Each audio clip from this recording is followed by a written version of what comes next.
سيدنا محمد وعلى آله وأصحابه أجمعين.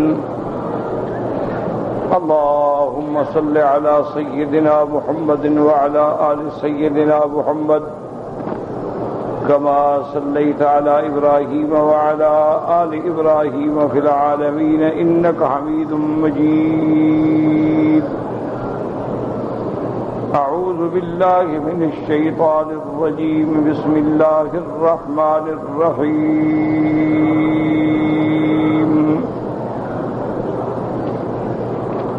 يا بني إنها إن تك مثقال حبة من خردل فتكن في صخرة أو في السماوات أو في الأرض يأت بها الله إن الله لطيف خبير. يا بني أقم الصلاة وأمر بالمعروف وانه عن المنكر واصبر على ما أصابك إن ذلك من عزم الأمور. ولا تصعر خدك للناس ولا تمش في الأرض مرحا إن الله لا يحب كل مختال فخور. واقصد في مشيك واغضض من صوتك إن أنكر الأصوات لصوت الحمير. قال المؤلف والمفسر رحمه الله تعالى أدام النفع بعلومه وعلومكم في الدارين آمين إلى أن قال وقال ابن إدريس عن هارون بن أبي عيسى عن سليم بن حنظلة قال بين نحن حول أبي إذ ألاه عمر بن الخطاب رضي الله تعالى عنه بالدرة وقال إنها مذلة للتابع وفتنة للمتبوع. اب ابن ادریس رحمۃ اللہ علیہ نے اس سند کے ساتھ حضرت سلیم ابن حنظلہ سے روایت نقل فرمائی ہے. وہ فرماتی ہیں کہ ہم بیٹھے تھے نحن حول ابی یعنی ابی عیسیٰ، ہم ان کی خدمت میں بیٹھے ہوئے تھے. اذ علاہ عمر بن الخطاب، حضرت عمر بن الخطاب رضی اللہ تعالی عنہ تشریف لائے اس حال میں کہ آپ کے ہاتھ میں درہ تھا مارنے کے لیے، اور آپ نے فرمایا وَإِنَّهَا مُضِلَّةٌ لِلتَّابِعِ وَفِتْنَةٌ لِلْمَتْبُوعِ، کہ یہ کثرت لوگوں کا بیٹھنا جو ہے یہ بیٹھنے والوں کے لیے بھی ذلت کا باعث ہے، اور جس کے لیے بیٹھتے ہیں اس کے لیے بھی مصیبت کا باعث ہے. یعنی اگر نعوذ باللہ ریا مقصود ہو، شہرت مقصود ہو، اگر دین کے حلقے ہوں، قرآن و حدیث کے حلقے ہوں، اور امر بالمعروف کے حلقے ہوں، دعوت و تبلیغ کے حلقے ہوں، وہ تو مطلوب ہیں، اس کا تو حکم ہے شریعت میں کہ کیا جائے. وقال ابن عون الحسن خرج ابن مسعود فأتبعه أناس فقال والله لو تعلمون ما أغلق عليه بابي ما أتبعني منكم رجلان. حضرت ابن مسعود رضی اللہ تعالیٰ عنہ تشریف لے جا رہے تھے اور پیچھے لوگ جو ہیں چلے جا رہے تھے. آپ ٹھہر گئے. آپ نے فرمایا تم لوگوں کو پتہ نہیں کہ میں بند کمرے کے اندر کیا عمل کرتا ہوں. اگر تم لوگوں کو پتہ چل جائے تو کوئی دو آدمی بھی پھر میرے پیچھے نہ آئے. مقصد یہ ہے، یہ انکسار ہے، تواضع ہے. بتاؤ تو صحابی ہیں، جلیل القدر لوگ ہیں، محفوظ ہیں، تو اہل اللہ جو تھے وہ ان چیزوں کو پسند نہیں کرتے، وہ بچتے ہیں ان چیزوں سے، اور اپنے اعمال کو حقیر سمجھتے ہیں، اپنے اعمال ان کی نظروں میں کوئی حیثیت نہیں رکھتے ہیں. اس لیے فرماتے ہیں وقال حماد بن زید كنا اذا مررنا على المجلس ومعنا ايوب فسلم ردوا ردا شديدا فكان ذلك نعمه. اب جناب فرماتے ہیں حماد بن زید کہ كنا اذا مررنا على المجلس، ہم اگر کسی مجلس پہ پہنچتے اور حضرت ایوب ہوتے ہمارے ساتھ، فسلم سلام فرماتے ردوا ردا شدیدا فکان ذلک نعمتا، تو وہ بڑا سخت جواب دیتے اور وہ سمجھتے تھے کہ یہ بھی نعمت ہے کہ میرے لیے اصلاح حال کا ذریعہ بن جائے۔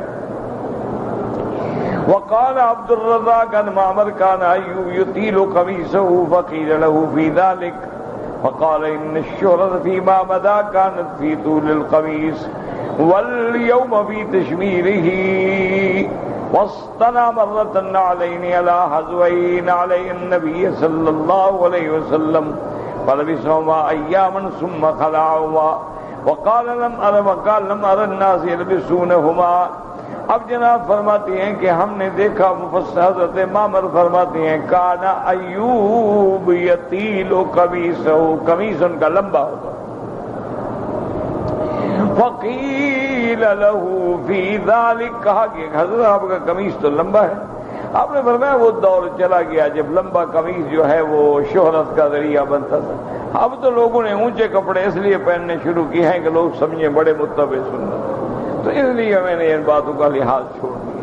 مقصد تو ہے اپنا انکسار اور تواضع، کہ پہلے لوگ یہ سمجھا کرتے تھے کہ بھئی لباس سنت کے مطابق ہے اور اس کی اہمیت، اب لوگوں نے اونچا اس لیے پہننا شروع کیا ہے کہ یہ بڑا مشہور ہو گیا، دیکھو جی کتنا سنت پہ عامل ہے، ماشاءاللہ نصف پنڈری پر اس نے کپڑے رکھے ہوئے ہیں، تو یہ تو الٹا شہرت کا ذریعہ بن گیا، تو لہذا میں ان چیزوں کو پسند نہیں کرتا۔ مقصد ہے انکسار اور تواضع، اپنے آپ کو مٹانا۔ ایک دفعہ آپ نے اپنے جوتے مبارک بنوائے اور بالکل اسی شکل سے بنوائے جیسے جوتے تھے میرے محبوب دو عالم سیدنا محمد مصطفیٰ صلی اللہ علیہ وسلم کے، کچھ دن آپ نے پہنے پھر اتار دیے، تو ہم نے پوچھا کہ حضرت کیوں اتار دیے؟ اب لوگوں نے بھی بنانے شروع کر دیے، تو پھر یہ تو تماشا بن جائے گا کہ جو ہم پہنیں گے۔ آج کل تو پیر ایسے ہیں کہ وہ لباس کہتے ہیں کہ سب نے یہی پہننا، ہر کسی کی ٹوپی بھی الگ ہے، رنگ بھی الگ ہیں، پگڑیاں بھی الگ ہیں، لباس بھی الگ ہیں، انا للہ و انا الیہ۔ وہ لوگ بچتے تھے کہ ہمیں شہرت معلوم نہ ہو۔ آج جب ایک لباس کے 8-10 بندے چلیں گے تو سب بندے دیکھیں گے نہیں یار ماشاءاللہ کون لوگ ہیں، تو لوگوں کی نظریں اٹھیں گی، وہ ان سے بچنا چاہتے ہیں۔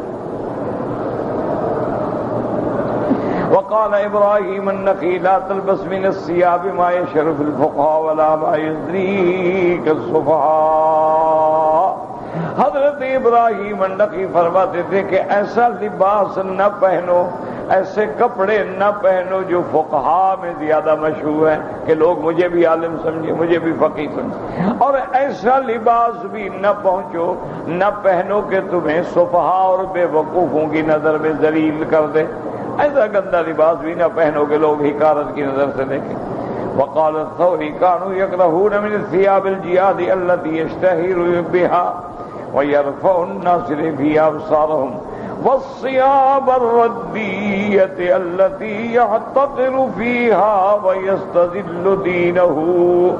حضرت ثوری رحمۃ اللہ علیہ وہ اپنے دور میں یکرہون من الثیاب، ایسے اعلیٰ قیمتی کپڑے نہیں پہنتے تھے جس کی وجہ سے شہرت ہو یا لوگوں کی نظریں اٹھے، یار کون آدمی جا رہا ہے ماشاءاللہ لباس دیکھیں جی کیسا لباس ہے، اور ایسا حقیر بھی نہیں پہنتے تھے کہ لوگوں کی نظروں میں ذلیل ہو جائیں کہ لوگ دین والوں کو حقارت کی نظر سے دیکھیں، نہیں بس درمیانہ لباس۔ کبھی اور بعض اولیاء اللہ جو تھے وہ تو دیکھا ہے کہ جو آیا پہن لیا بس، یعنی وہ کوئی خاص لباس نہیں بناتے تھے، بس جو مل گیا پہن لیا، کبھی اونچا مل گیا، کبھی نیچا مل گیا، کبھی چھوٹا مل گیا، کبھی بڑا مل گیا، کبھی اچھا مل گیا، کبھی درمیانہ مل گیا، بس اس بات کا خیال تھا کہ وہ لباس شرعاً حرام نہ ہو۔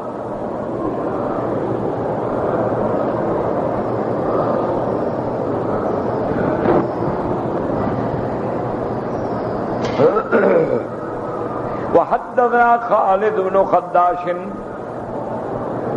قال حدثنا حماد النبي حسنة صاحب الزيادي قال كنا عند أبي قلابة إذ دخل عليه رجل عليه أقصية فقال إياكم وهذا الحمار النحاق. وقال الحسن رحمه الله إن قوما جعلوا الكبر في قلوبهم والتواضع في ثيابهم فصاحب الكساء بكسائه أعجب من صاحب المطرف بمطرفه ما لهم تفاقدوا. اب فرماتی ہیں کہ ہم حضرت ابی کلابہ کی خدمت میں بیٹھے تھے. اذ دخل علیہ رجل، ایک آدمی آپ کو ملنے کے لیے آیا. علیہ اقصیۃ، اس نے اچھا لباس قیمتی پہنا ہوا تھا. آپ نے فرمایا ایاکم وہذا الحمار النحاق، آپ نے فرمایا خبردار یہ تو گدھا ہے چیخنے والا، شور کرنے والا. حضرت حسن فرماتے ہیں ان قوما جعلوا الکبر فی قلوبہم والتواضع فی ثیابہم. حضرت حسن بصری رحمت اللہ علیہ وہ فرماتے تھے کہ آج لوگ ایسے ہیں ان کے دلوں میں تکبر بھرا ہوا ہے، لیکن کپڑے جو ہیں وہ بڑے تواضع والے پہنے ہوئے ہیں کہ لوگ دیکھیں تو سمجھیں بڑے متواضع ہیں، دل جو ہے وہ تکبر سے بڑا ہوا. فصاحب الكساء بكسائه اعجب من صاحب المطرف بمطرفه ما لهم تفاقدوا. آپ نے فرمایا کہ کپڑے والا جو اپنے کپڑے پہ تعجب کرے وہ اس سے بہتر ہے المطرف بمطرفہ، جو صاحب غنا اپنے غنا پہ، اطراف کہتے ہیں صاحب غنا لوگ نے. کیا ہو گیا ان کو؟ ما لهم تفاقدوا. کیوں؟ مقصد یہ تھا کہ یہ بھی نفاق ہے نا کہ کپڑے تو پہنو فقیروں والے اور دل ہو تو متکبرین والا. تو لوگوں کو اس کا معنی ہے کہ آپ دھوکہ دینا چاہتے ہیں. بالکل سادہ اور بالکل کپڑوں سے بدبو آ رہی ہے، لوگ سمجھے ماش دیکھو یار کتنا ماشاءاللہ متواضع ہے، اور دل تکبر سے بھرا ہوا ہے تو کیا فائدہ ہوگا. وفی بعض الاخبار ان موسیٰ علیہ السلام قال لبنی اسرائیل ما لکم تعطونی علیکم ثیاب الرہبان وقلوبکم قلوب الذئاب البسوا ثیاب الملوک وألینوا قلوبکم بالخشیۃ. مفسر رحمت اللہ علیہ فرماتی ہیں کہ سابقہ کتابوں سے یہ خبر ہے کہ حضرت سیدنا موسیٰ علیہ السلام نے فرمایا بنی اسرائیل کو کہ ما لکم تاتونی علیکم، تم میرے پاس آتے ہو تو کپڑے تو پہنتے ہو راہبوں والے، ولیوں والے، فقیروں والے. وقلوبکم قلوب الذئاب، اور دل تمہارے بھیڑیوں کے دل ہیں. البسوا ثیاب الملوک والینوا قلوبکم بالخشیۃ. حضرت موسیٰ نے فرمایا چاہے تم بادشاہوں والا لباس پہنو، لیکن اصل بات یہ ہے کہ اپنے دل کے اندر اللہ کا ڈر پیدا کرو، خشیت پیدا کرو. تو اصل میں بات سمجھیں کہ ہر موتی کا اپنا رنگ ہوتا ہے اور اپنا فائدہ ہوتا ہے. اب دیکھیں نا دنیا میں مثلا ہیرا ہے، اس کی اپنی شان ہے، زمرد ہے، یاقوت ہے، مرجان ہے، سب کی اپنی اپنی شان ہے. اب خوشبو دیکھ لیں، گلاب ہے، چمبیلی ہے، چمپا ہے، نرگس ہے، خس ہے، عود ہے، سب کی اپنی شان ہے. تو سارے عطر. اسی طرح یاد رکھیں کہ اولیاء اللہ کی بھی اپنی اپنی شان ہے. بعض اولیاء اللہ جو ہیں وہ سادگی کو پسند کرتے ہیں کہ لباس بھی سادہ ہو اور تواضع ہو اور اعتدال ہو، محبت ہو، نرمی ہو، سکون ہو، خشیت. اور بعض اولیاء اللہ جو ہیں ان کا ایک مزاج ہوتا ہے کہ ہر چیز نظم کے مطابق ہو، نظام کے مطابق چلے، اس کے اندر کوئی خلل برداشت نہیں کرتا. اسی طرح بعض ایسے علماء، ایسے اولیاء اللہ گزرے ہیں بڑا قیمتی سے قیمتی لباس پہنے کہ جب ہم بادشاہوں کے مقام پہ جائیں یا عمراء کی مجلس میں جائیں تو وہ ہمیں حقارت کی نظر سے نہ دیکھیں گے، یار دیکھیے مولوی کپڑے بھی نہیں ہیں اس کے پاس۔ تو ہر کسی کا ایک رنگ ہے، اصل بات یہ ہے کہ تیرا دل ٹھیک، اور لباس جو ہے وہ شریعت کے مطابق ہو، شریعت کے خلاف۔ مثلا اسلام نے حکم دیا ہے کہ ریشم کا کپڑا پہننا مردوں کے لیے حرام، تو بس وہ حرام۔ اسلام نے حکم دیا ہے کہ سونے کا زیور، سونے کی انگوٹھی، سونے کی چین، سونے کا قلم، سونے کی گھڑی، سونے کے ظروف، سونے کے برتن مردوں کے لیے استعمال کرنا حرام۔ اسلام نے حکم دیا ہے کہ کوئی کپڑا اتنا لمبا نہ پہنو کہ تیرے ٹخنے سے نیچے چلا جائے۔ اس کے علاوہ اب آپ جو بھی کپڑا پہنے کوئی منع نہیں۔ اسی لیے اسلام نے یہ حکم دیا ہے کہ ایسا باریک کپڑا بھی نہ پہنو جس سے ستر عورہ نہ ہو، جیسے اب یہاں بہت سارے ہمارے عرب کے لوگ بھی، اللہ ہدایت دے ہمیں بھی اور انہیں بھی، ایسا توپ پہنتے ہیں اور نیچے انڈر ویئر ہوتا ہے، اور اتنا باریک ہوتا ہے جب سجدے میں جائے تو یہ پورا بدن نظر آ رہا ہے۔ تو یہ مردوں کے لیے حرام۔ عورت کے لیے ہر وہ لباس، ریشم جائز، سونا جائز، چاندی جائز، لیکن وہ لباس جو باریک ہو، جس سے سر سے لے کر پاؤں تک بدن کا کوئی ذرہ بھی نظر آئے، وہ حرام۔ اسی طرح عورت کے لیے لباس اتنا تنگ ہو، اتنا چست پہنا ہوا ہو کہ ہر باڈی کا حصہ الگ نظر آ رہا ہے، تو یہ بھی حرام۔ اسی طرح عورت کے لیے ایسی خوشبو لگانا، ایسا پرفیوم چھڑکنا کہ جہاں سے گزرے لوگ یار کہاں سے خوشبو آ رہی ہے، سب کی نظریں اٹھیں، حرام۔ اسی طرح عورت کے لیے پاؤں زمین پہ مار کے چلنا، جیسے آج کل اونچی ہیل ہوتی ہے، ٹک ٹک ٹک ٹک، جیسے کوئی گھوڑی آ رہی ہو، بندہ نہیں، تو یہ حرام۔ اسی طرح سے ہر وہ لباس، ہر وہ چال، ہر وہ انداز، چلنے کا انداز کہ لوگوں کی نظروں کو متوجہ کرے، حرام ہے۔ اللہ تو دلوں کو جانتا ہے۔ اسی طرح ہمارے بعض بھائی جو ہیں، آج کل رواج ہو گیا ہے ہمارے ملکوں میں کہ وہ کاٹن کے کپڑے پہنتے ہیں اور کلف لگاتے ہیں، کپڑا اکڑا ہوا اور اندر جو بندہ ہے وہ اس سے بھی زیادہ اکڑا ہوا ہوتا ہے، تو یہ حرام ہے۔ اللہ کو تکبر پسند نہیں۔ جب آدمی تکبر کی انتہا پہ آتا ہے، اللہ گردن توڑ دیتا۔ اللہ فرماتے ہیں تکبر تو میری شان ہے، تم کون ہو تکبر کرنے والے؟ هو اللہ الذی لا الہ الا هو الملک القدوس السلام المؤمن المتکبر۔ تو المتکبر جو ہے وہ میرے اللہ کی شان ہے۔ اسی طرح فرمایا کہ العظمت ازاری والکبریاء ردائی، کہ عظمت میرا لباس ہے، کبریائی مجھے زیبا ہے۔ فمن نازعنی، جو اس میں شریک بننے کی کوشش کرے، قسمت ہوں، میں اس کی گردن کو توڑ دوں۔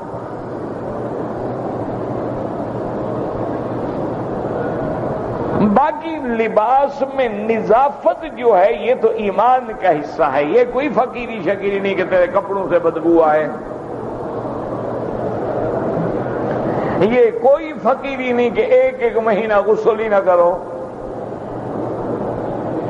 کہ نماز میں اگر کوئی قریب کھڑا ہو جائے تو اس کو صورت ہی بھول جائے کہ میں کیا پڑھ رہا تھا۔ یہ کوئی فقیری شکیری نہیں، یہ ڈھونگ ہے، تماشی۔ وہ جو مجذوب تم نے سنا ہے نا، مجذوب کا معنی مجنون نہیں ہوتا، یاد رکھو۔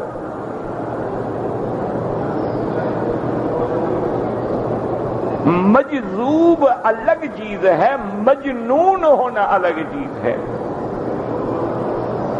مجنون کہتے ہیں دیوانے کو، پاگل ہے، دماغ نہیں، کبھی ادھر بھاگتا کبھی ادھر بھاگتا، کبھی پتھر مارتا ہے، کبھی گندگی میں جا کے کھیلتا ہے، وہ تو پاگل ہے، اس کو پتہ نہیں۔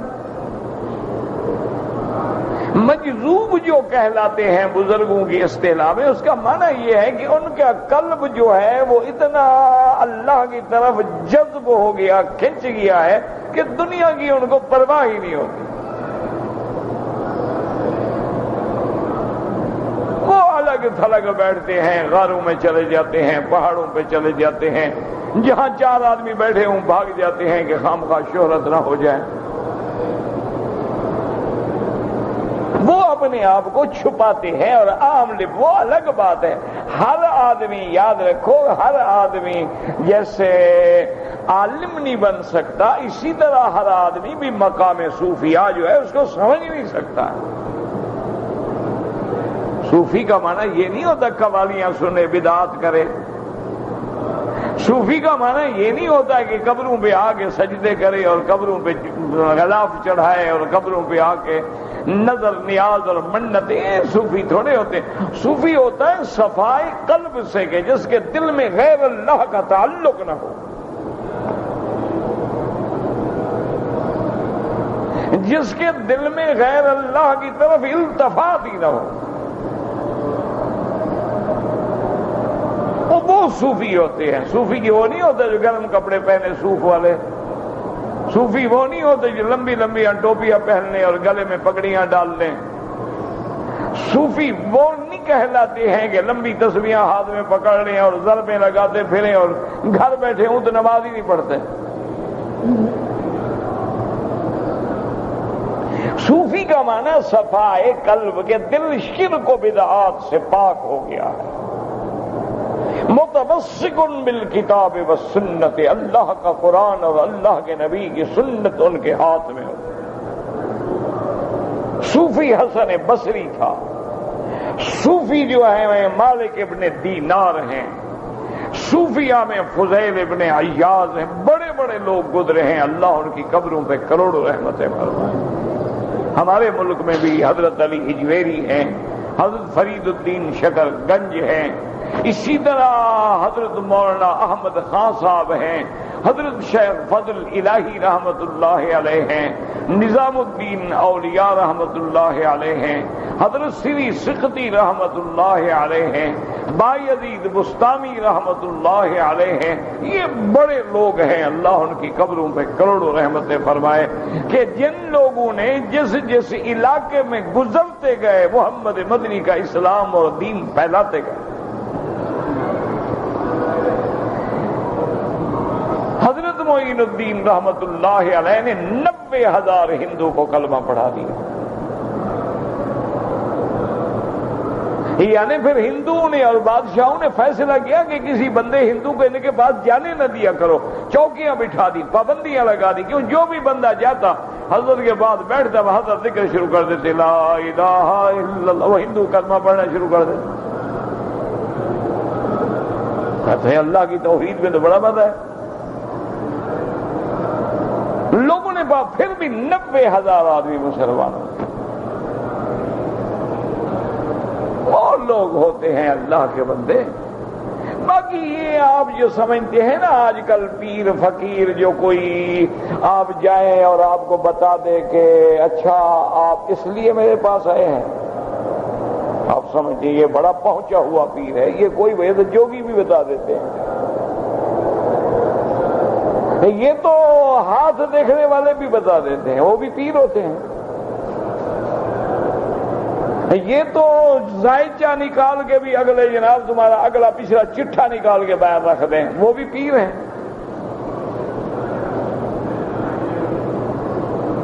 حضرت مودودی صاحب رحمت اللہ علیہ، اللہ بخشے، ان کو بھی کچھ ٹکر کیا ہاتھ دیکھنے والا، حضرت نے بڑا منع کیا، لیکن لوگ ہوتے تو اس کے بعد نے فرمایا کہ بھائی ایسے لوگوں کو اسی لیے شاید شریعت نے منع کیا ہے کہ ان لوگوں کو ہاتھ دکھانے کا معنی تو یہ ہے کہ آدمی اپنے آپ کو ان کے سامنے ننگا کر دے، تو وہ بھی پیر فقیر ہوتے ہیں ہاتھ دیکھنے والے۔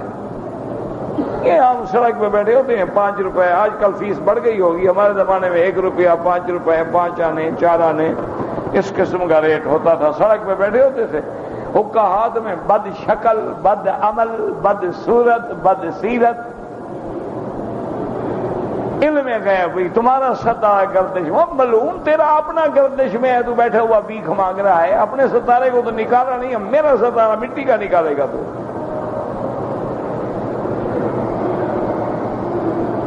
اسی لیے حضور نے منع فرما دیا ان کے قریب بھی نہ جاؤ، من اتی عرافا او کاہنا فصدقہ فقد کفر بما انزل علی محمد صلی اللہ علیہ وسلم۔ آپ نے فرمایا جو ان لوگوں کے پاس جائے اور سمجھے کہ سچی باتیں کرتے ہیں تو اس نے اللہ کے قرآن سے کفر کیا۔ جب اللہ کا قرآن ہے کہ غیب کوئی نہیں جانتا، یہ کون ہے؟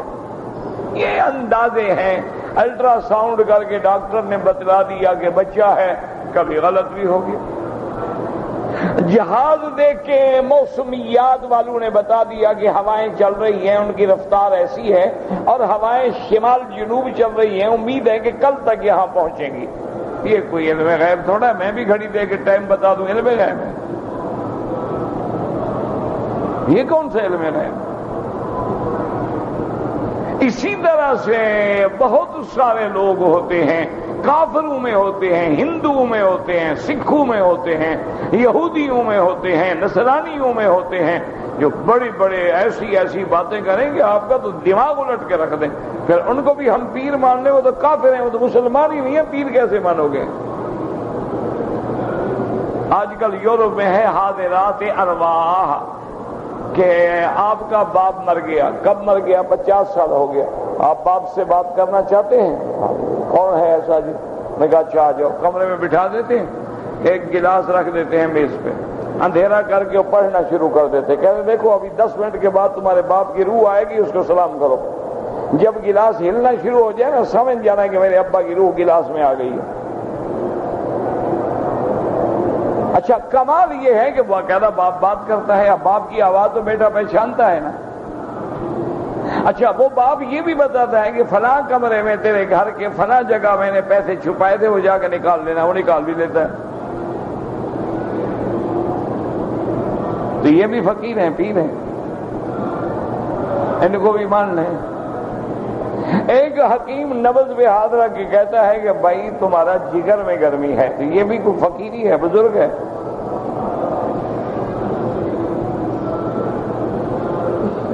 یہاں حکیم صاحب سے میرے بھی مہربان تھے، فوت ہو گئے، اللہ ان کی قبر پہ رحمت کرے، بڑا اللہ کا ولی آدمی۔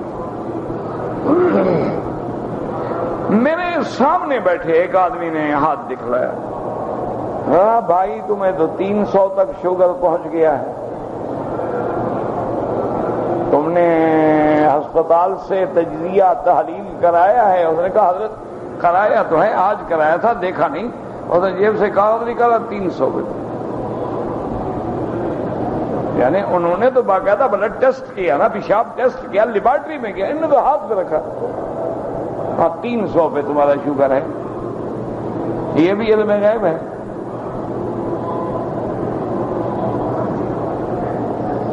اللہ کے بندے یہ علوم ہیں، یہ علم ہیں۔ جیسے ایک انگریزی پڑھا ہوا آدمی انگریزی کا خط پڑھ لیتا ہے، مولوی مکین نہیں پڑھ سکتا، اس کے پاس انگریزی کا علم ہے، میرے پاس نہیں ہے۔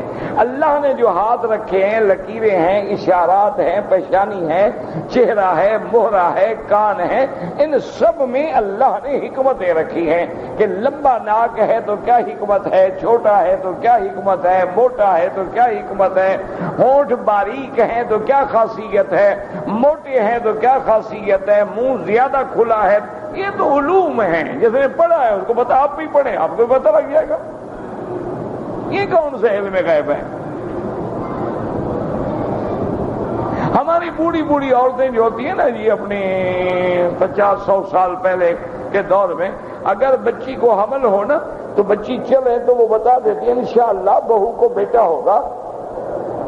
او دادی تمہیں کیسے پتا؟ کہتے نہیں، یہ دیکھا نا پاؤں کے اگلے حصے، دائیں پاؤں پہ زور دے کے چل رہی ہے، بائیں پاؤں پہ زور نہیں لگا رہی، معلوم ہوتا ہے بیٹا ہے پیٹ میں۔ بوڑھی عورتیں ہیں جاہل، جن کو وضو کرنا بھی نہیں آتا بسم اللہ الرحمن الرحیم لا الہ الا اللہ پاک محمد رسول اللہ پڑھ دیے ہیں، وہ جو بتا دیتی ہیں یہ بھی علم غیب ہے، تجربہ ہے کہ 50 سینکڑوں حمل دیکھے، بیٹے بیٹیاں پوتے پوتیاں ان کے اولادوں کے حمل ہوئے، بچے پیدا ہوئے، بچیاں پیدا ہوئی، کیفیت کیا ہوتی ہے، چہرہ کیسے ہوتا ہے، بچے کا حمل ہو تو عورت کے چہرے کا رنگ کیسے ہوتا ہے، بچی ہو تو کیسے ہوتا ہے، پیٹ کتنا بڑا ہوتا ہے، بچہ ہو تو کتنا بڑا ہوتا ہے، بچی ہو تو کتنا بڑا ہوتا ہے، چلنے کا یہ ایک علم ہے، اس میں کون سے علم غیب آ گیا ہے؟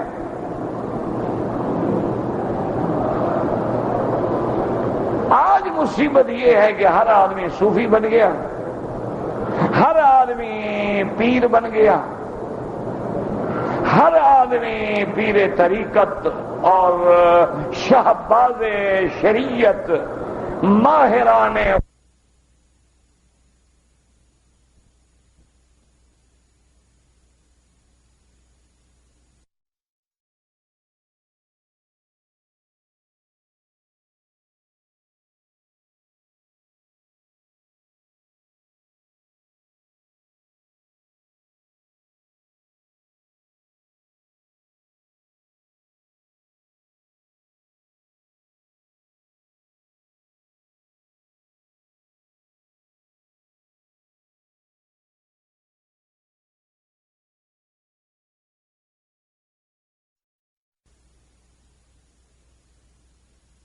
کے القاب جو اشتہار پہ لکھتے ہیں نا، کم از کم 1.5 صفحہ تو اس میں جاتا ہے، حضرت مولانا علامہ خطیب الدہر فاضل العصر پتہ نہیں قامی الفلاح پتہ نہیں کیا کیا پتہ۔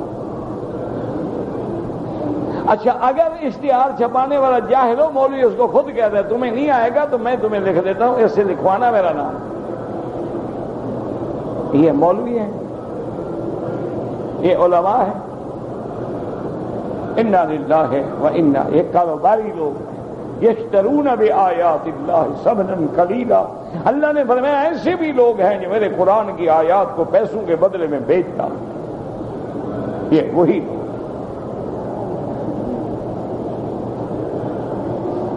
وہ ہمارے ہاں ایک یہاں بھی رہے تھے، فرسٹ سیکرٹری تھے، بڑا اچھا آدمی ہے، اب بھی زندہ ہے ماشاءاللہ، اور بڑا پڑھا لکھا آدمی ہے، ایک عالم کا بیٹا ہے، اب تو خیر بہت بڑا افسر ہے، بیوروکریٹ ہے۔ تو اس نے کہا کہ میں یونیورسٹی میں پڑھتا تھا تو میں نے لڑکوں کو تیار کیا کہ فلاں مولوی کو بلاتے ہیں اور یونیورسٹی میں جلسہ کراتے ہیں، بڑی اچھی تقریر کرتا ہے۔ لڑکوں نے کہا ٹھیک ہے، ہم نے ان کو خط بھیجا تو کہتے ہیں ان کا جواب ملا کہ ایئرپورٹ پہ گاڑی ہو، ٹکٹ میرا فرسٹ کلاس کا ہوگا، میں 5 اسٹار ہوٹل میں ٹھہروں گا، اور میرے کھانے کا مینو ناشتے میں یہ ہوگا، دن میں یہ ہوگا، رات میں یہ ہوگا۔ جب مجھے خط ملا میں نے اس کو ٹیلی فون کیا، میں نے کہا جی تقریر میں آپ سے خود اچھی کر لیتا ہوں، خدا کے لیے مجھے بتا، ہم غریب طالب ہیں، یونیورسٹی میں پڑھتے ہیں، ہمارا تو کھانے کے پیسے پورے نہیں ہوتے، ہاسٹل میں رہتے ہیں، ماں باپ سے مانگتے ہیں، ٹیوشن پڑھا کے گزارا کرتے ہیں، ہم تمہیں 5 اسٹار میں ٹھہرائیں گے؟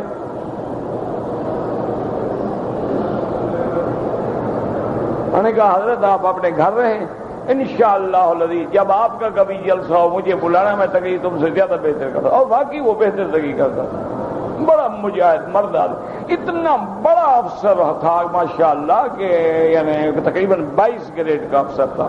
میرے پاس آیا، حج کے دن تھے، کہنے لگا مکی صاحب آپ سے ایک بات کرنی ہے۔ میں نے کہنے لگا میرے بیوی بچے آئے ہوئے ہیں، سرکاری مراعات کے تابع میں ان کو حج کرانا نہیں چاہتا کہ قیامت میں نہ پکڑا جاؤں، اور پیسے دے کر حج کرانے کا میرے پاس پیسے نہیں ہے، تو میں گھر آپ کے بچے چھوڑ جاؤں گا، مہربانی کر کے ان کو ساتھ لے جانا،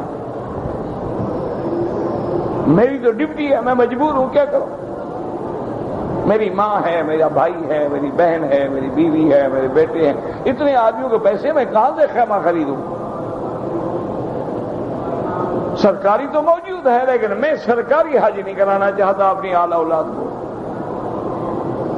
میں نے کہا ٹھیک ہے، ہم تو فقیر لوگ ہیں۔ میں نے کہا بابا ہمارے پاس انتظام کوئی نہیں ہوتا،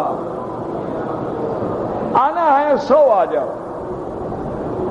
لیکن ہوگا سیدھا سادہ، سڑک پہ کھڑے ہو گئے، بس پکڑتے ہیں، کبھی مل گئی کبھی نہ ملی، کبھی لیٹ ہو گئے کبھی زیادہ ہو گئے، کبھی دور پہنچی کبھی نہ پہنچی، پیدل چلنا پڑا، چل پڑو۔ انہوں نے کہا وہ یہ بات کا فکر نہ کرو، قبول ہے۔ انہوں نے کہا ٹھیک ہے، پھر بھیجو، سارے آ جاؤ۔ تو یہ میری بات یاد رکھو، اصل بات ہے کہ تیرے دل میں اللہ اللہ کے رسول کا مقام، تیرے دل میں قرآن و سنت کی اتباع کا جذبہ ہو۔ صحابہ نے کیوں ترقی کی؟ کہ انہوں کا مقصد تھا کہ سرکار کی زبان سے بات نکلی اور صحابہ نے جان دے دی۔ پھر انہوں نے نہیں سوچا نفع نقصان کا، انہوں نے کہا قال رسول اللہ، بس۔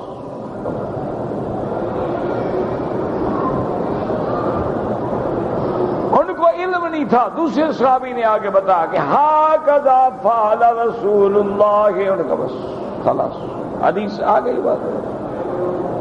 اور یاد رکھو، یہی ائمہ اربعہ کا ایمان اور عقیدہ ہے کہ جہاں حدیث صحیح ہے وہی ایمان ہے اور عقیدہ ہے۔ اختلاف کیوں ہوتا ہے کہ بعض اوقات حدیثیں ہی دو ہیں،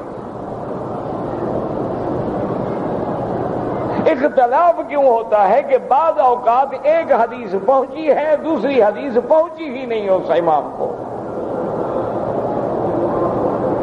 اختلاف فہم میں ہوتا ہے، یہ نہیں کہ قرآن و حدیث کے خلاف امام کا کوئی قول ہو، نعوذ باللہ ثم نعوذ باللہ۔ جو آدمی اللہ رسول کے خلاف اپنی رائے پہ عمل کرے وہ تو مسلمان ہی نہیں، امام کیسے بن جائے گا؟ خدا کا خوف کیا کریں، سمجھا کریں۔ جتنے ائمہ ہیں، محدثین ہیں، فقہا ہیں، امام ابو حنیفہ، شافعی، مالک، احمد رحمہم اللہ، سب کا مذہب کیا ہے؟ قرآن و سنت۔ فرق صرف اتنا ہے کہ ایک تم بھی حدیث پڑھتے ہو، ایک امام بخاری بھی تو پڑھتا تھا، لیکن دونوں میں فرق ہے۔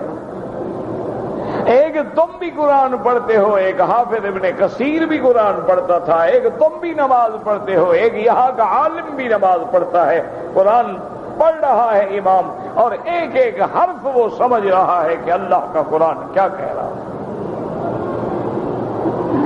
پھر وہ نماز میں حلاوت آتی ہے۔ اسی لیے نہیں دیکھا ہے کہ ہمارے ائمہ حرمین ہیں، جہاں کوئی عذاب کی آیتیں آتی ہیں، وعید کی آیتیں آتی ہیں، ان کی چیخیں نکل جاتی ہیں۔ جہاں رحمت کی آیتیں آتی ہیں، ایسے انداز میں قرآن پڑھتے ہیں، معلوم ہوگا کہ ابھی پھول برس رہے ہیں۔ بس اپنے دلوں کی اصلاح کر لو، اللہ تمہارے ظاہر کو نہیں دیکھتا، کوئی کالا ہے، کوئی پیلا ہے، کوئی نیلا ہے، کوئی قد کا بڑا ہے، کوئی چھوٹا ہے، دعا کرو بس اللہ کے ہاں قبول ہو جائے۔ قبر وہی ہے، سب کو وہی 2 گز کی قبر ملے گی، خان کو بھی وہی ملے گی، اور سردار کو بھی وہی ملے گی، اور غدار کو بھی وہی ملے گی، ابرار و اخیار کو بھی وہی ملے گی۔ فرق اتنا ہوگا، اگر اعمال بہتر ہیں تو روضۃ من ریاض الجنہ، اور اگر اعمال بھیڑے ہیں تو حفرۃ من حفر النیران، جہنم کا گڑھا بن جائے۔ بس اس کا فکر کرو، اپنے دلوں کی اصلاح کرو، تاکہ لباس حرام نہ ہو، شریعت میں سب جائز ہے، کھانا حرام نہ ہو، شریعت میں سب جائز ہے، پینا حرام نہ ہو، شریعت میں سب جائز ہے، اعلیٰ سے اعلیٰ شربت پئیں، اعلیٰ سے اعلیٰ غذا کھائیں، کوئی منع نہیں، لیکن اس غذا کو کھانے کے بعد وہ طاقت جو ہے تمہاری وہ اللہ کی عبادت میں خرچ ہو، نہ کہ حرام میں خرچ ہو۔ بس اتنا فکر کر لیں، انشاءاللہ تم خود پیر ہو تو خود صوفی ہو تو سب کچھ تم خود ہو۔ باقی لوگوں کے چکر میں نہ ہو، آج کل مداری بہت ہیں، ان سے بچنا، یہ تو ڈگڈگی بجا کے نچا دیں گے جیسے بندر کو نچاتے ہیں۔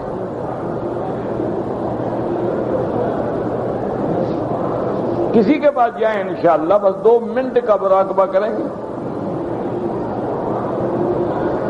اللہ تمہارے اوپر جادو ہے، وہ بدبخت تیرے اوپر نہیں ہوتا، 1 منٹ میں پتہ لگ گیا اس کو جادو کس نے کیا ہے۔ بھائی اچھی بات نہیں ہے، ہم نہیں چاہتے کہ فتنہ ہو، جھگڑا ہو، ویسے تمہارے کچھ گھر کے لوگ ہی کرا رہے ہیں، اب وہ بیچارے کو کیڑا پڑ گیا، پتہ نہیں بیوی کرا رہی ہے، پتہ نہیں کون کرا رہا ہے۔ اب وہ برتن رکھنے جائے، وہ دیکھ رہا ہے کہیں وہ تعویذ تو نہیں دفن کر رہی۔ اس کو بھی نظر آ گیا کہ 24 گھنٹے میرے پیچھے آنکھیں لگا کے بولے گا کیا بات ہے؟ کیوں تم کیوں چیتے؟ وہ لڑائی شروع ہو گئی، پیر صاحب کا کام بن گیا، اب پہلے ایک مرید تھا اب 2 ہو گئے، اب وہ بھی تعویذ لے گا، وہ بھی تعویذ لے گا، اس کا تو حق بڑھ گیا نا۔ یہ سب چکر ہے، مداری لوگ ہیں جو اللہ والے ہیں، وہ اپنے آپ کو چھپا لیتے ہیں، وہ پردے ڈال لیتے ہیں، وہ ان باتوں میں نظر ہی نہیں۔ فصل فی حسن الخلق قال ابو التیاہ عن انس رضی اللہ تعالی عنہ قال کان رسول اللہ صلی اللہ علیہ وسلم من احسن الناس خلقا۔ حضرت انس رضی اللہ تعالیٰ عنہ فرماتی ہیں کہ سب سے بہتر خلق والے جو ہیں حضرت محمد مصطفیٰ ہیں۔ یاد رکھو، ایک خلق حسن ہوتا ہے، ایک خلق احسن یا خلق کریم ہوتا ہے، اور ایک خلق عظیم ہوتا ہے۔ یہ 3 قسمیں خلق ہے، یاد رکھو، خلق حسن، خلق احسن یا خلق کریم، اور تیسرا نمبر کیا ہے؟ خلق عظیم۔ اچھا، خلق حسن کیا ہے؟ کہ اگر کسی نے تمہیں تھپڑ مارا، تم نے بھی برابر کا تھپڑ مار دیا، یہ بھی خلق ہے۔ وَإِنْ عَاقَبْتُمْ فَعَاقِبُوا بِمِثْلِ مَا عُوقِبْتُمْ بِهِ۔ اللہ نے فرمایا اگر تم بدلہ لینا چاہتے ہو تو اتنی بدلہ لو جتنی تمہیں تکلیف پہنچائی ہے اس نے، یہ تمہارا حق ہے۔ اور خلق احسن کیا ہے؟ خلق احسن یہ ہے کہ وہ بھلائی کرتا ہے، تم بھی بھلائی کرو، وہ برائی کرتا ہے تو تم خاموش رہتے ہو، برائی نہیں کرتی، یہ خلق احسن۔ اور خلق عظیم کیا ہے؟ کہ تم بھلائی کرتے ہو، وہ برائی کرتا ہے تم پھر بھی بھلائی کرتے ہو، وہ گالی دیتا ہے تم دعائیں دیتے ہو، وہ کانٹے بچھاتا ہے تم پھول نچھاور کرتے ہو۔ اسی کو میرے مدنی پاک نے، رحمت دو عالم نے، سرکار دو عالم نے حل کر دیا۔ آپ نے فرمایا احسن لمن اساء الیک، آپ نے فرمایا کہ میرے امتی اس کے ساتھ بھلائی کر جو تیرے ساتھ برائی کرے، اور فرمایا واعف عمن ظلمک، اور کوئی تجھ پہ ظلم کرے تو معاف کر دے۔ اور اس کے بعد حضور نے فرمایا سل من قطعک، جو تجھ سے تعلق توڑے، رشتہ توڑے، تم جوڑنے کی کوشش کرو، یہ خلق۔ اور اس لیے میرے اللہ نے فرمایا وَإِنَّكَ لَعَلَىٰ خُلُقٍ عَظِيمٍ۔ اللہ نے فرمایا میرا مدنی آپ خلق عظیم پہ ہیں کہ طائف والے پتھر مارتے ہیں، حضور دعائیں دیتے ہیں اللہم اہد قومی فإنہم لا یعلمون، خلق عظیم۔ اچھا، پھر اللہ نے قرآن میں دیکھیں کیا وَإِنَّكَ، ان تاکید کے لیے، کاف خطاب کے لیے، وَإِنَّكَ لَعَلَىٰ خُلُقٍ عَظِيمٍ، الا استعلاء کے لیے ہوتا ہے میرا مدنی آپ گویا خلق عظیم پہ سوار ہیں، خلق عظیم گویا آپ کی سواری ہے۔ کیا مانا؟ خلق عظیم گویا آپ کے تابع ہو گیا، آپ تو اس کے اوپر بیٹھ گئے۔ اس لیے فرمایا وَإِنَّكَ لَعَلَىٰ خُلُقٍ عَظِيمٍ۔ بی بی عائشہ، سیدہ عائشہ صدیقہ بنت صدیق رضی اللہ تعالی عنہا سے کسی نے پوچھا حضور کے خلق کے بارے میں بتلائیں۔ آپ نے فرمایا کان خلقہ القرآن، آپ نے فرمایا میرے بیٹے، میرے مدنی کے خلق کو دیکھنا ہے تو قرآن پڑھو، جو قرآن میں مومنین کی صفات ہیں وہ ساری میرے مدنی محمد مصطفیٰ میں ہیں۔ اللہ اکبر صلی اللہ علیہ وسلم. اللہ فرماتے قد افلح المؤمنون الذین هم فی صلاتهم خاشعون. تو میرے مدنی کی نماز میں نظر ڈال. والذین هم للزکاة فاعلون. میرے مدنی کی خیرات پہ نظر ڈال.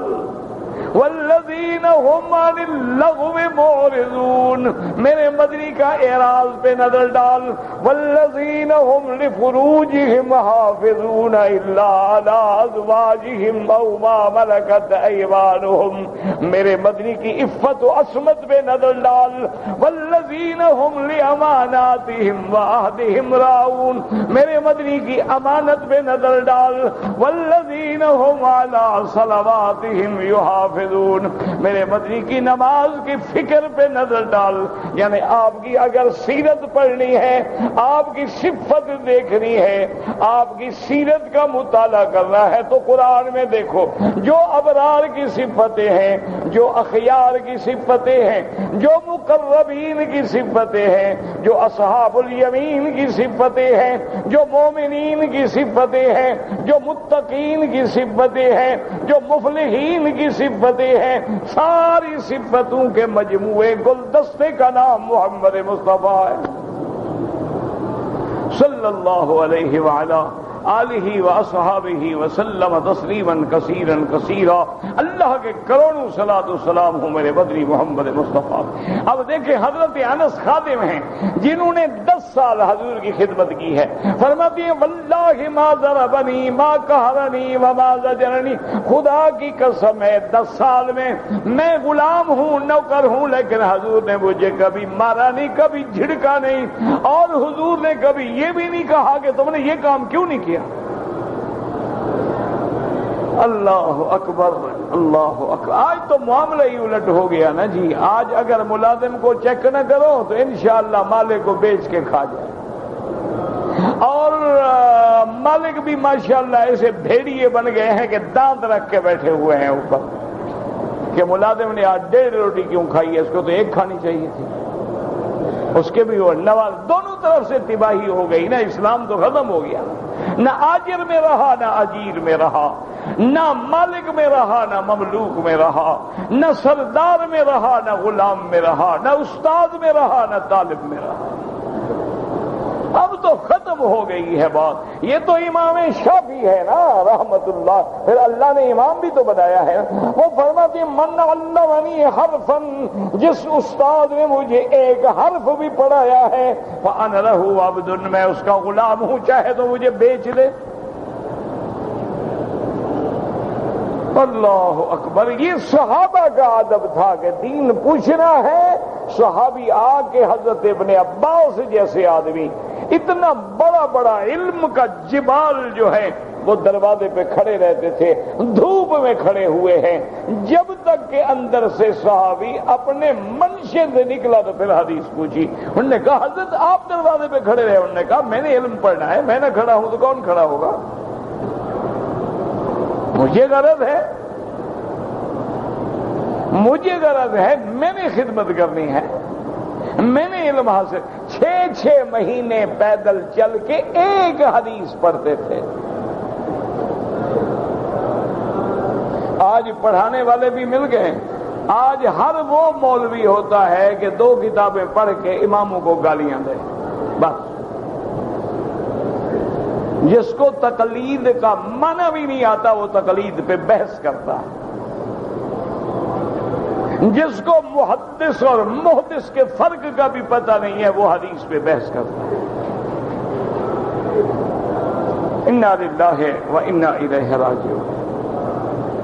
اب جناب فرماتی حتی ان ابن عمر قیل یا رسول اللہ صلی اللہ علیہ وسلم ای المؤمنین افضل، سب سے بہتر مومن کون ہے؟ فرمایا احسنهم خلقا.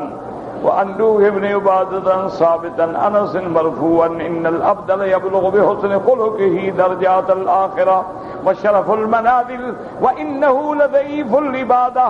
حضرت انس حضور سے مرفوعا روایت کرتے ہیں کہ بندہ اپنے حسن خلق سے درجات آخرت اور درجات کی بلڈنگوں کی بلندی پہ پہنچتا ہے. حالانکہ عبادت اتنی نہیں ہوتی، کمزور ہوتا ہے، لیکن خلق کی وجہ سے اللہ اونچا کر دیتے ہیں. حسن فرماتی وَإِنَّهُ لِيَبْلُغُ بِسُوءِ خُلُقِهِ دَرْكَ جَهَنَّمَ وَهُوَ عَابِدٌ.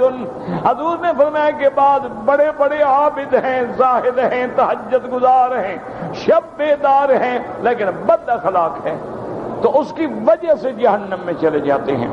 وعن سیار بن ہارون عن حمید عن انس مرفوعا ذهب حسن الخلق بخیر الدنیا والآخرہ. وعن عائشہ مرفوعا ان العبد لا يبلغ بحسن خلقه درجة قائم الليل صائم النهار. بی بی عائشہ سے مرفوعا روایت ہے کہ بعض بندے جو ہیں اپنے حسن خلق کی وجہ سے ان لوگوں کے درجے پہ پہنچ جاتے ہیں جو ہمیشہ روزہ رکھتے ہیں، ہمیشہ راتوں کو جاگتے ہیں. اللہ سے دعا کرو اللہ ہمیں بھی حسن خلق نصیب فرمائے، اللہ بد خلقی سے نجات عطا فرمائے.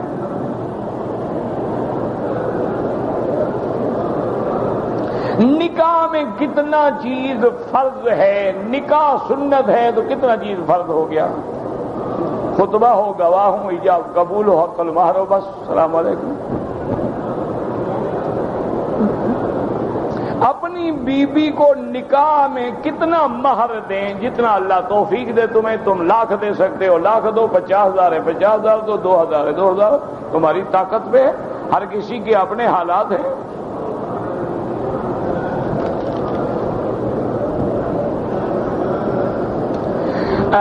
دو آدمی جھگڑا کر رہے تھے، ایک نے کہا حضور زندہ ہیں، ایک نے کہا نہیں ہے. تم کون ہو میرے نبی کی موت پہ بحث کرنے والے؟ جب اللہ کے نبی نے فرما دیا ہے کہ انبیاء اپنی قبروں میں زندہ ہیں، بس بات ختم ہو گئی. جھگڑے کا کیا معنی؟ اب الگ بات ہے کہ دنیا کی زندگی میں نماز ہے، روزہ ہے، حج ہے، کھانا ہے، پینا ہے. اس زندگی میں یہ چیزیں نہیں ہوتی، وہ عالم برزخ ہے. قرآن مجید کو چومنے کے بارے میں نہ قرآن میں ہے نہ حدیث میں ہے. کبھی حضور پاک نے نہیں چوما، نہ صحابہ نے چوما ہے. لیکن اللہ کے بندے، یہ کوئی کفر اسلام کی جنگ نہیں ہے. اگر کسی نے ادباً احتراماً کر لیا، ورنہ سنت نہیں، نہ سنت سے ثابت ہے. هل تجوز الصلاة على السجادة التي عليها سورة الكعبة المشرفة؟ الأفضل أن يصليها على السجادة التي لا صور فيها لأن القلب لا يعلق بها. وأما الجواد وجائز فلا حرج فيه إن شاء الله.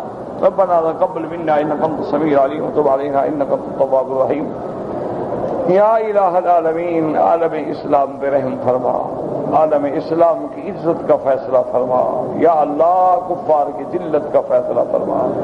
یا اللہ بلاد اسلامیہ کی حفاظت فرما. یا اللہ بیماروں کو شفا عطا فرما، بے دینوں کو دین عطا فرما، بے حیاؤں کو حیا عطا فرما، قرض داروں کے قرض عطا فرما. یا اللہ جن کے گھروں میں بچیاں ہیں ان کے رشتے آسان فرما. یا اللہ جن لوگوں نے دعاؤں کے لیے لکھا ہے، کہا ہے، نہیں کہا ہے، سب کی حاجات پوری فرما، سب کی آرزویں پوری فرما، سب کی تکلیفیں دور فرما. تمام آنے والوں کے دامن اپنی رحمتوں سے بھر دے. یا اللہ ہمیں خالی نہ لوٹا، ہمیں مایوس نہ فرما. یا اللہ ہماری دعاؤں کو ٹھکرا نہ دے، رحمت کے فیصلے فرما دے.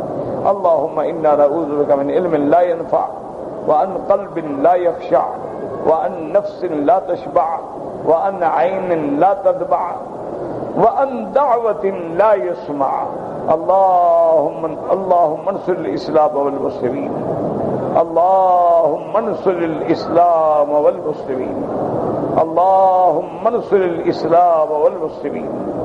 اللهم انصر من نصر دین محمد صلی اللہ علیہ وسلم واجعلنا منهم. اللهم اخذل من خذل دین محمد صلی اللہ علیہ وسلم ولا تجعلنا منهم. اللهم اصلحنا واصلح بنا واصلح اولادنا واولاد المسلمین.